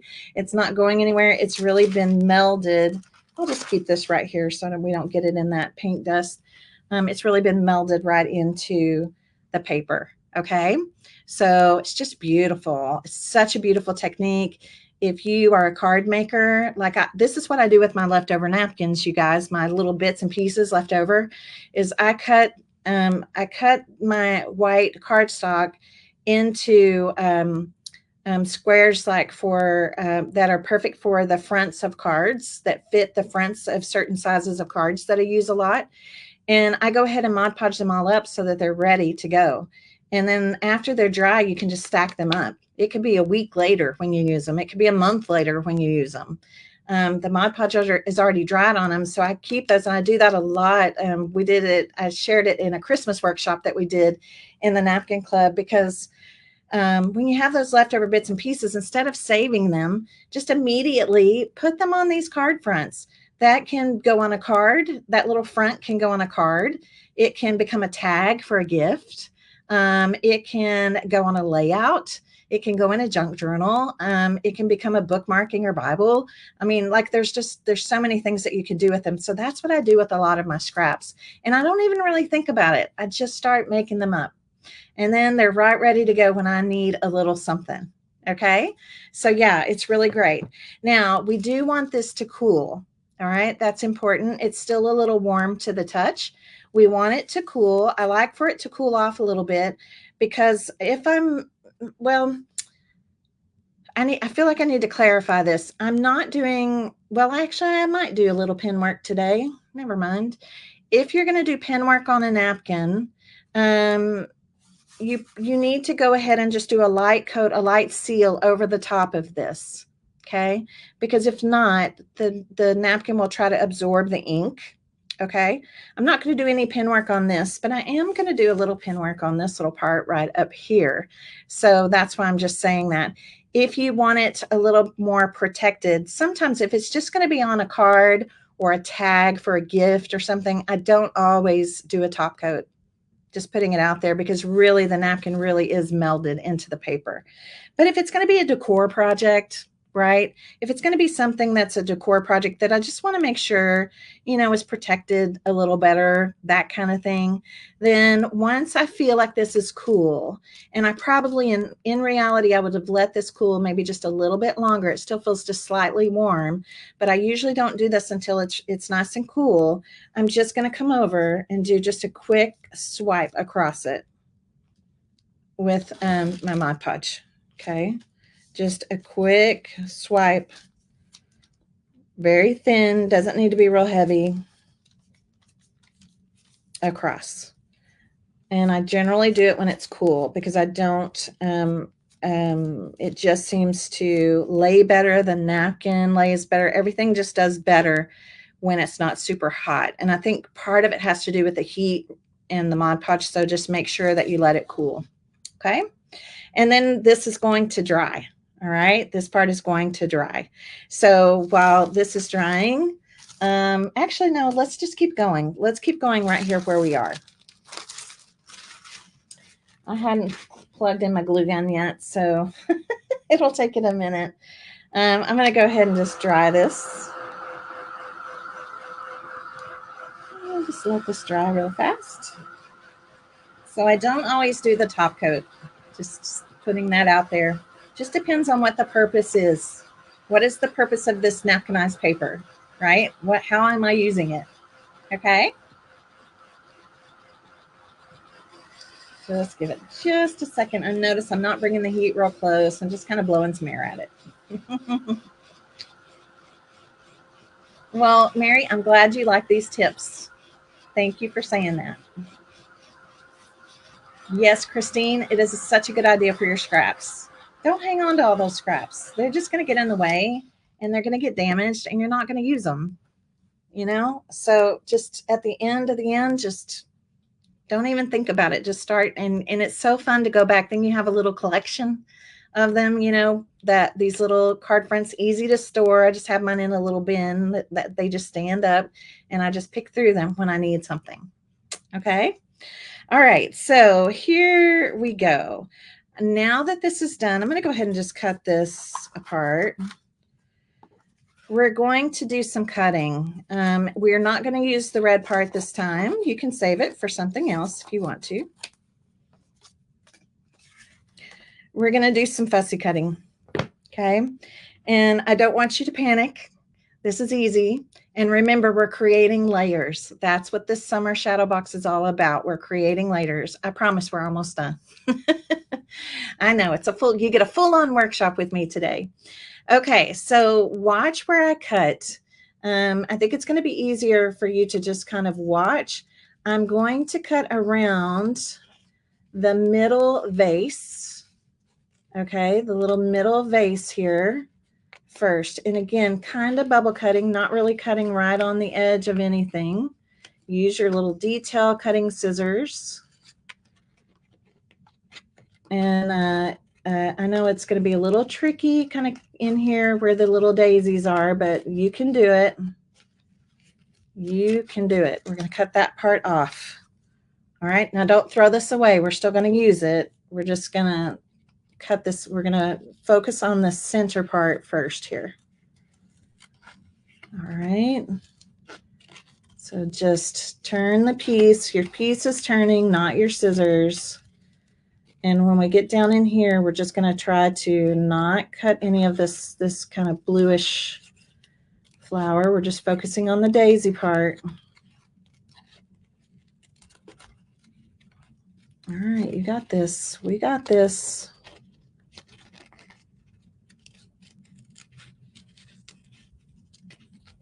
And here we go.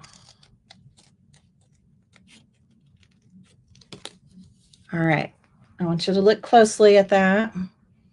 This is the part we're cutting out intact. Okay, just like that. All right. Now we're going to set this part down. Now I'm going to go back to this one. See anything that I can kind of clean up here? I'm going to kind of clean up. And I'm going to cut around this outside edge of this one. So again, bubble cutting. You're going to have a little white, little loose fussy cut. You're not cutting right on the image. You're kind of bubbling around it. We're creating layers. You guys are going to love this part. This is the part that it's hard. I hope that it will show up enough on camera for you. So this piece is going to look kind of funny, right? It's going to look kind of funny, but that's what it's going to look like. Trust Miss Tracy. Now let's go to this one. I know when you're in doubt, just hang with me. Hang on with me. Trust.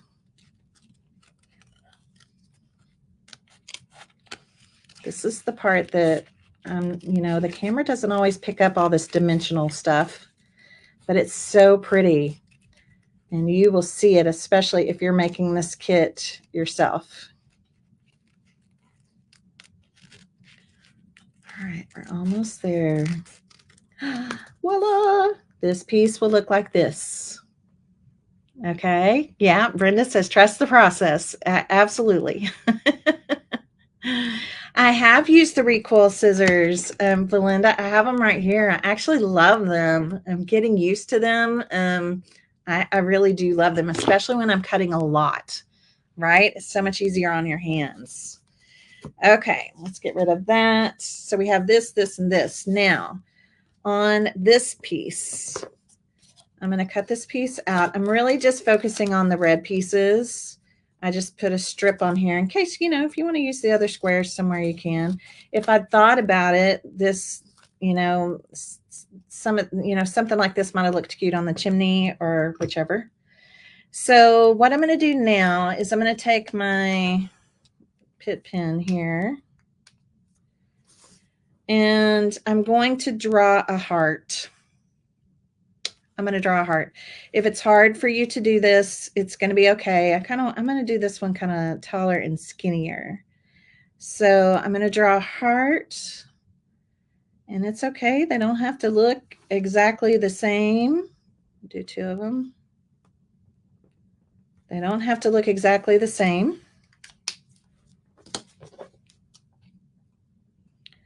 And now I'm going to cut around these hearts. I'm just using the hearts. Okay, so I drew my heart. Now I'm going to cut outside of the line. So it's going to look like pin work, you know, on the inside. So there's one heart.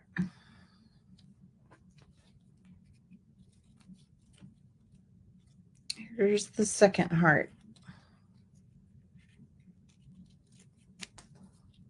And again, it's okay if they don't have to match identically. So we have two hearts now. And the rest of this, let me just get out of the way. Okay, it's time for us to do some building. You guys ready? Let me make sure my iron is turned off. Let me unplug it. All right, here we go. We're going to create our 3D effect here. So let's go ahead and just work on what did I do with my house? Little house. Oh, here it is. Okay. We'll work on the house first. Okay, so here's our house. We're going to come down here. All right, you guys ready for this? This is where my foam tape is going to come into play. Okay, so the first thing I'm going to do is with these hearts, you can decide like which heart you want to, you know, kind of have on top and which heart you want to have on the bottom. It's really not going to matter. One of the hearts, I'm going to put some hot glue on. And I'm going to put it right up here, kind of at this peak of the roof. Right? Kind of right there, the peak of the roof. So that heart is going flat down, flat down. We could have just decoupaged it on, but I added this heart at the end of this project. I decided to add it, so that's why that is there. Now, for the next heart, we're going to cut a little bit of our pop dot here, foam tape. Okay, I want this heart to be popped up. So if you have pop dots, foam tape, we sell the foam tape because I like it because I can cut it into whatever sizes I need it to be. And then we're going to peel off this backing. And because this is a decor project and it's going to be exposed to air and all the things, I'm actually going to put a little bit of hot glue on the back. And then I'm going to sandwich this heart on top of that heart. And it's going to be dimensional. Okay, everything about this shadow box is going to be dimensional. All right, you'll be able to see it more so once it's, you know, all built. Now, the next piece we're going to do is going to be this piece. Okay, the red flowers. Now this one is going to also get some foam tape. Just going to kind of run a piece there and a piece here. Okay, so this is a layer of one. Okay, this is one layer. I'm going to tell you to do two. I did one on my sample and I kind of wish it was more dimensional. So we're going to do two layers. So that means I'm sticking two of these together. It's going to be doubly popped. Doubly popped. Okay.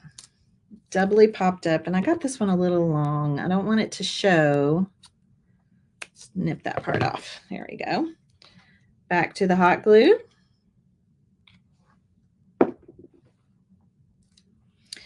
And it's like a puzzle. Okay, it's going to be like a puzzle piece. I'm going to come and put this down right where it goes on the one that's the one that's on the bottom. Okay, does that make sense? I kind of hold it like that. All right, you can see, do you see the dimension already? See how this is coming forward? But it's good to have this behind because again, that gives this illusion to these layers. Okay, that gives the illusion to the layers. Now we're going to do this one next. Okay, this one next. We're also going to do double pop. Double pop.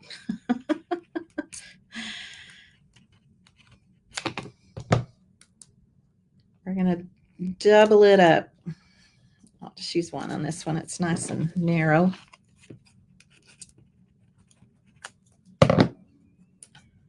And another piece. Two. Okay. One on the heart, two on the red and the blue flowers. And then I'll let you guess what we're going to do on the center flower.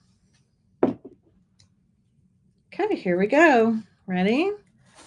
Just kind of like a puzzle piece. We're just going to lay it where it's going to run on top. It's okay if it's a little bit off. That's just going to make it prettier. All right. Now, see what we have going on? Isn't it gorgeous? Gorgeous, gorgeous, gorgeous. This is our last piece.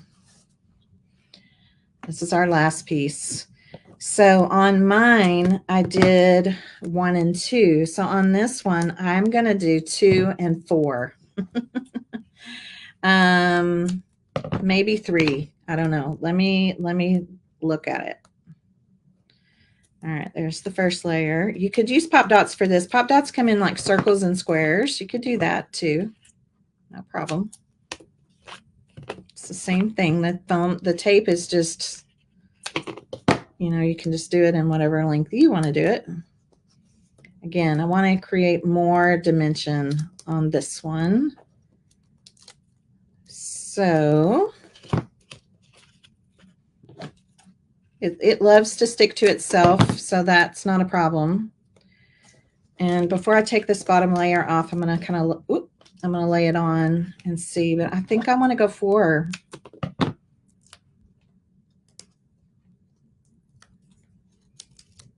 I can already tell. I'm going to go 4, and I can tell that I got this one too long. You don't want it to show, right? Once it's in the shadow box, nobody's going to be able to see it like from the sides so much.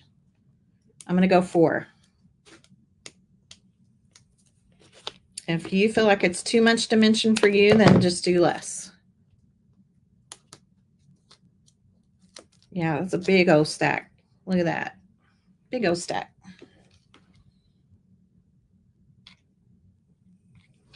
Hot glue on.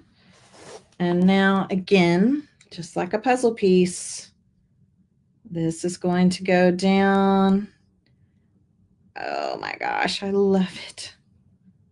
I love it. Do you see the dimension? Isn't it gorgeous? Yeah, 2 and 4. You just see the dimension so much more. That's amazing. It's amazing.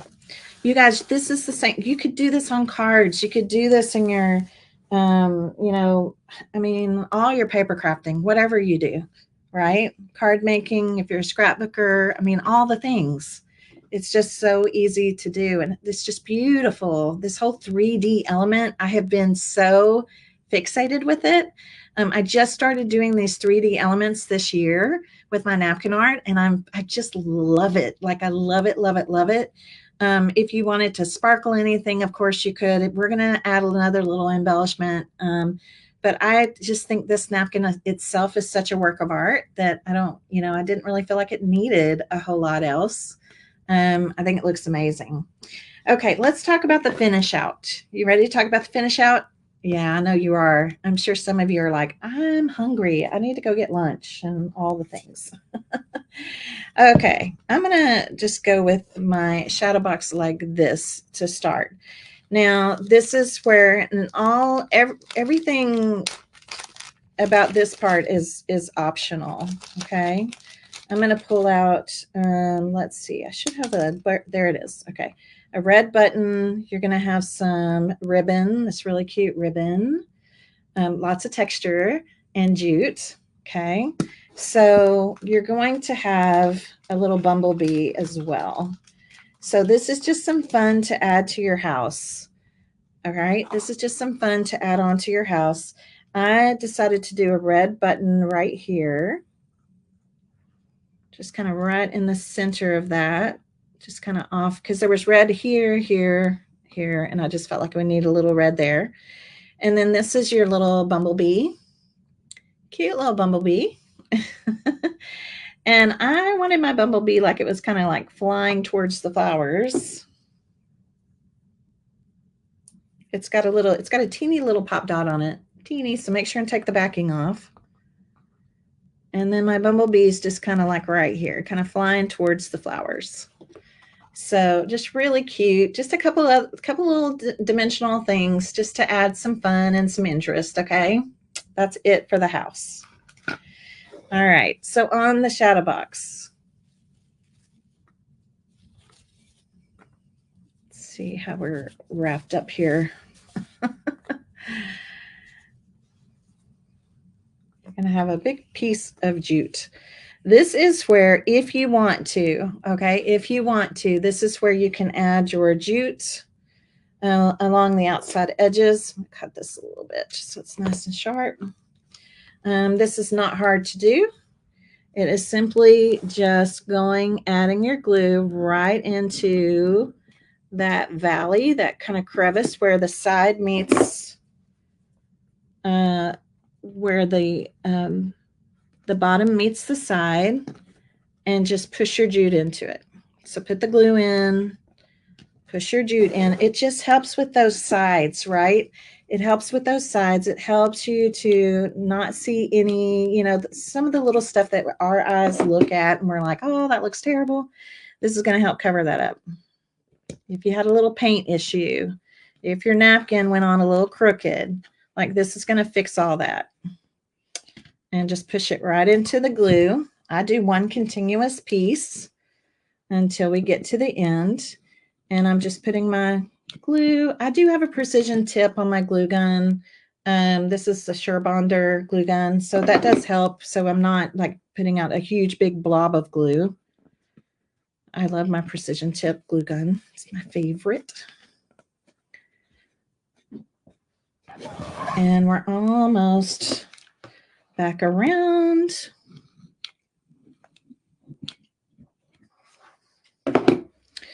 So before I glue this all the way down in, when I get about halfway, that's when I can realize about where it needs to be cut. And I just cut it and push it down into that corner. And I might need to add just a tiny little extra piece of glue, tiny little dot of extra glue where it meets, just kind of within those layers, so that it's sealed really well. Okay.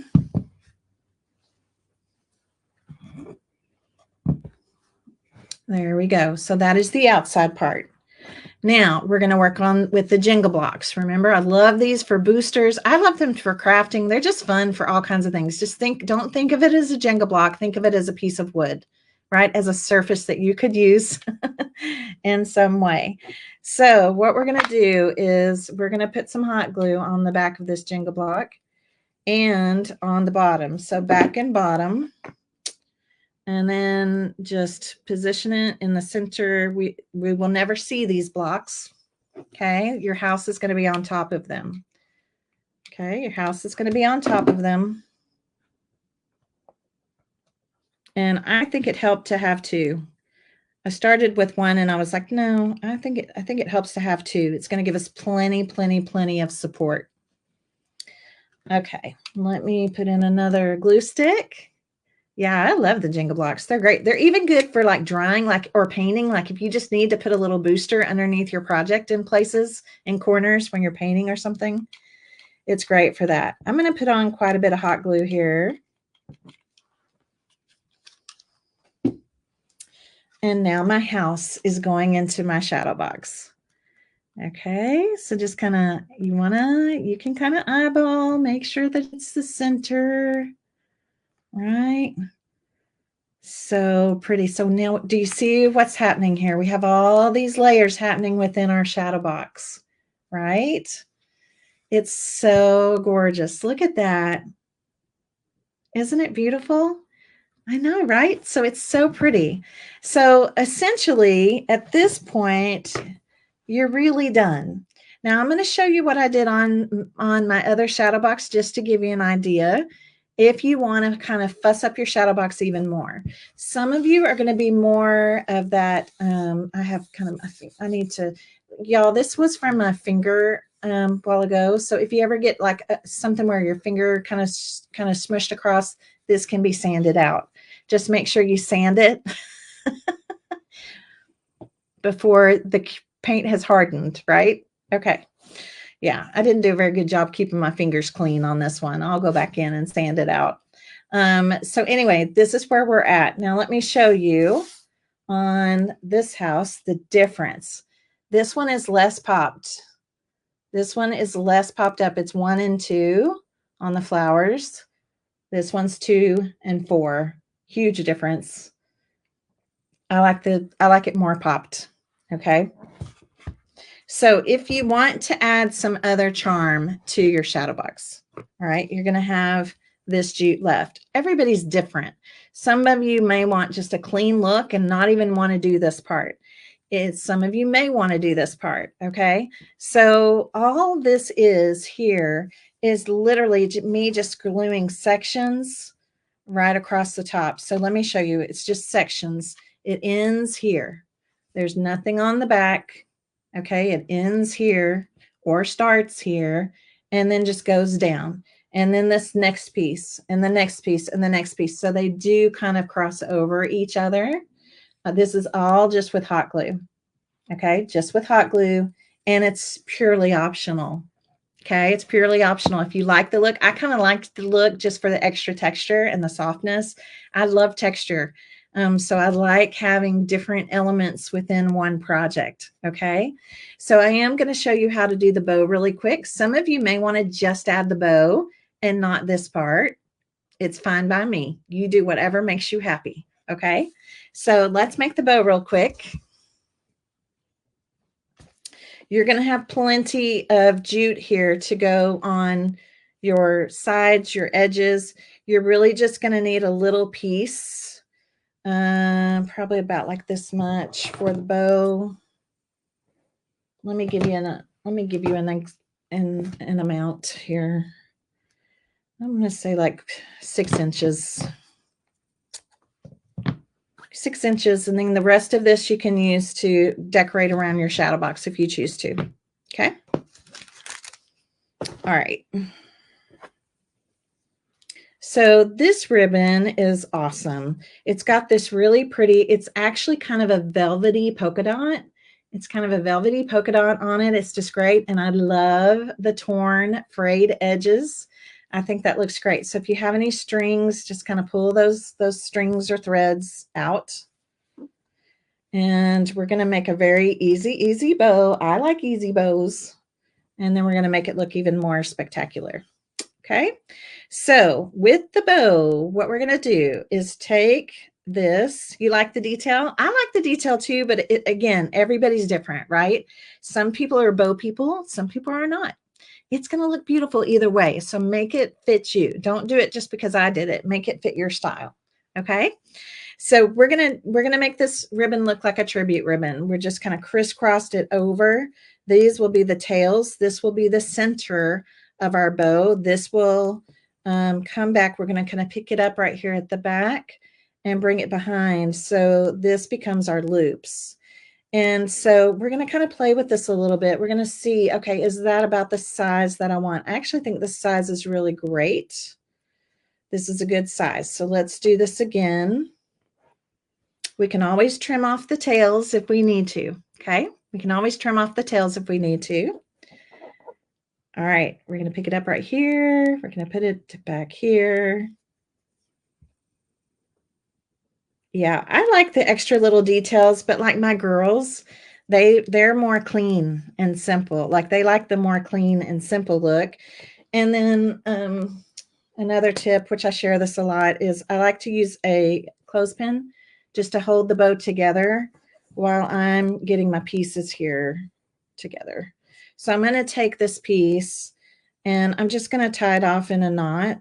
I liked using the jute because we already used the jute. And before you tie it really tight, okay, take the clothespin out because you might need to move it over a little bit to find your center. And then we're going to tie it really tight. Okay, really tight. And if you want to do a double knot, we can do a double knot. And then it's going to be kind of up to you. This jute is wonderful for unraveling. So what do I mean by that? I mean, if you want to, you can unravel this jute. Let's unravel this one. So it's beautiful for unraveling. Just unravel it. Don't tie it off on this piece. I think I tied off my other piece, but that's okay. I'm going to show you something different. But you can actually unravel it again for that texture. So we get kind of this fun little bit of texture in here. Okay. And then down here, what we're going to do is we're going to add even a little more texture. Okay. So instead of a single loop bow, all right, we're going to do this. We're going to take our scissors and we're going to cut, you're cutting through the whole loop, and we're going to cut kind of right down the center. You don't have to cut all the way to the center, but just kind of down the center. We've split this. And then I want you to take your fingers in here and pull out some of these threads. Okay, pull out some of these threads. We can go back in and cut them. Let's pull out some of those threads. You can leave them or cut them, but I just want to get that frayed edge on this part. So I'm going to just cut mine off. Look how pretty. Isn't that pretty? So we're just getting a different kind of a look here with our bow. Do the same thing over here.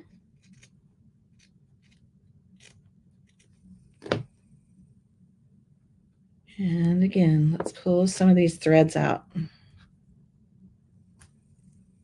Just pull them out. Come in here and cut them or leave them. It's up to you. I'm cutting mine out. But again, texture. This whole piece is about just dimension, textures, layers, all the things. And I love pieces that kind of have a little bit of everything like that in them. Those make for the most interesting projects, I think. Okay, now you can see that we've kind of done the top here. We're going to also do the tails. Now the tails, these tails are kind of long. We'll probably wind up cutting them shorter.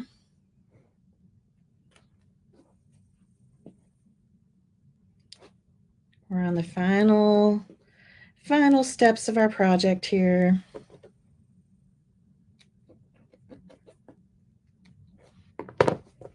So if you're doing this kit at home, I would anticipate needing probably about an hour and a half, because I think it'll be, especially if you're watching the replay as you're creating.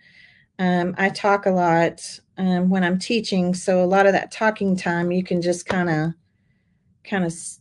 fast forward through.